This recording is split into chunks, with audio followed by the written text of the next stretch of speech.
Jura çandiniye ya kercosa batmane perwerdehiya pergala hişyariye da cotkarên herêmê.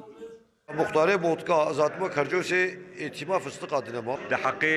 رزيمة وفستقة وميفي يعني داري ما يفكي يقول في ولاتي تشيد من ايش ونخوشي دو هذا تشيبونا سرفينا بروفيسور يونيفرسيتا دياربكر جا سيرتي انينا سرفي درزدنا ما بلغياتنا ما اما تشاوا كلمه تشلو تشيكن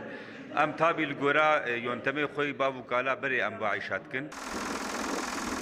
Beryanaha cotkar birê û rêbazên bav û kalan çandinî û cotkariya xwe dikirin, lêbelê bi vê perwerdehiyê êdî cotkar dêb awayekî modern kar û barên bax û baxçeyên xwe pêk bînin.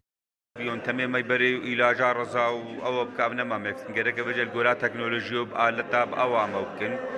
ويدر كبنا بخشا ومجنن كاچ زرالي هي چي لازمه چي نخوشي چنه دوي قونيه دا